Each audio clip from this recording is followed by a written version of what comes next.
গত ভিডিওতে আমি শেয়ার করেছিলাম কিভাবে প্রেজেন্টেশনে বাসায় বসে প্র্যাকটিস করতে পারেন, কিভাবে আপনার প্রেজেন্টেশন অটোমেশন আনতে পারেন এবং আপনার মেন্টাল ফ্রেমওয়ার্ক তৈরি করতে পারেন। আজকে শেয়ার করব কিভাবে একটা প্রেজেন্টেশন দিতে হয়, প্রেজেন্টেশনের স্ট্রাকচার কি।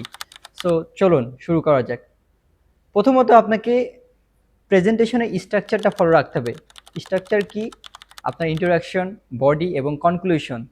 সো এটা আপনার প্রেজেন্টেশনকে আরো সুন্দর করবে এবং গুছানো করবে। Number 2, strong opening. এখন ওপেনিংটা কিভাবে করবেন? আপনি একটা গল্প বলতে পারেন, এক প্রশ্ন ছুড়ে দিতে পারেন। আপনার যেই টপিকটা থাকবে সেই টপিক অনুযায়ী আপনি কানেক্ট করে আপনার ওপেনিংটা স্ট্রং করবেন। সো কোশ্চেন হতে পারে, তারপরে আপনার একটা স্টোরি হতে পারে। সো আপনার টপিক অনুযায়ী আপনি কানেক্ট করবেন। Number 3, simple and clear language. আমরা মনে করি আর্টিস্টিক ল্যাঙ্গুয়েজ ব্যবহার করলে আমাদের প্রেজেন্টেশন সুন্দর হবে, কিন্তু আপনার প্রেজেন্টেশনের মূল লক্ষ্যটা কি? মূল লক্ষ্য আপনার অডিয়েন্সকে বোঝানো, আপনার ইনফরমেশনটা বোঝানো। আপনি যত ইজি ল্যাঙ্গুয়েজ ব্যবহার করবেন আপনার অডিয়েন্স তত সহজে বুঝতে পারবে। এর জন্য আমরা ইজি ল্যাঙ্গুয়েজ ব্যবহার করব। Number 4, eye contact maintain.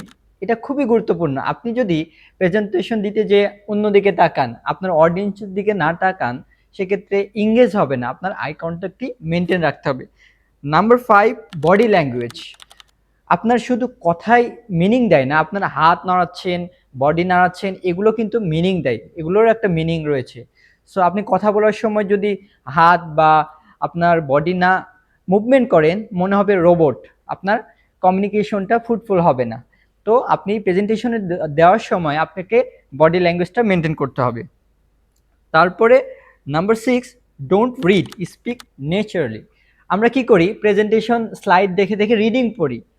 আপনি যখন রিডিং পড়বেন তখন আপনার মানে প্রেজেন্টেশনটা কেমন হবে? একটা মনোটোনাস হবে, একঘেয়েমিতে আসবে, কোনো ফ্লো থাকবে না, ইন্টোনেশন ঠিক থাকবে না, মনে হচ্ছে রিডিং পড়ছেন আপনি, আপনার অডিয়েন্স ইংগেজ হবে না। তো আমি কি করব? আমার প্রেজেন্টেশন স্লাইড আমার গাইডেন্স হিসেবে ব্যবহার করব, কিন্তু আমি প্রেজেন্টেশনটা আমি অডিয়েন্সের দিকে তাকিয়ে থেকে আমার মানে স্পিচটা ডেলিভার করব। তারপর নাম্বার 7, পজ।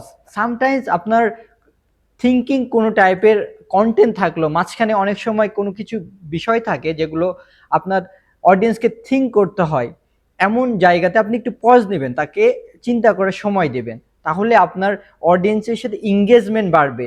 এক ফ্লোতেই যখন আপনি কথা বলে যাবেন তখন দেখবেন যে কথা ভালো লাগছে না, মনোটোনাস লাগছে, কিন্তু আস্তে আস্তে এক ফ্লোতে কথা বলার পরে যখন প্রয়োজন হবে একটা পজ নেবেন, দেখবেন যে অডিয়েন্স আপনার ইনফরমেশনগুলো নিয়ে থিঙ্ক করছে। সো এটা খুবই গুরুত্বপূর্ণ, পজ।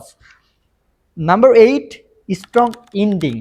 আমরা সবই করি, আমরা ভালো ইন্ট্রোডাকশন দেই, আরও যেগুলো বললাম সেগুলো ঠিক রাখি, কিন্তু আমরা ইন্ডিংয়ের সময় তাড়াহুড়া করি, কোনো মতে শেষ করে দিই, থ্যাংক ইউ বলে শেষ করে দিই। না, এন্ডিংয়ে আপনি কি করবেন?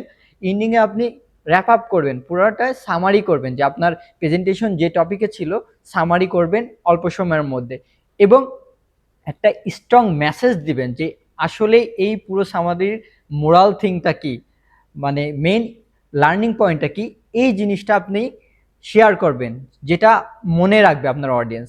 সো আমি যেগুলো বললাম যে এই 8টা পয়েন্ট শেয়ার করলাম, এগুলো আপনার প্রেজেন্টেশনে খুবই খুবই দরকার। এগুলো মেনটেন করতে পারলে আপনার প্রেজেন্টেশন সুন্দর হবে এবং আপনি আপনার অডিয়েন্সের সাথে ইংগেজ করতে পারবেন এবং একজন ভালো প্রেজেন্টার হতে পারবেন। Thank you.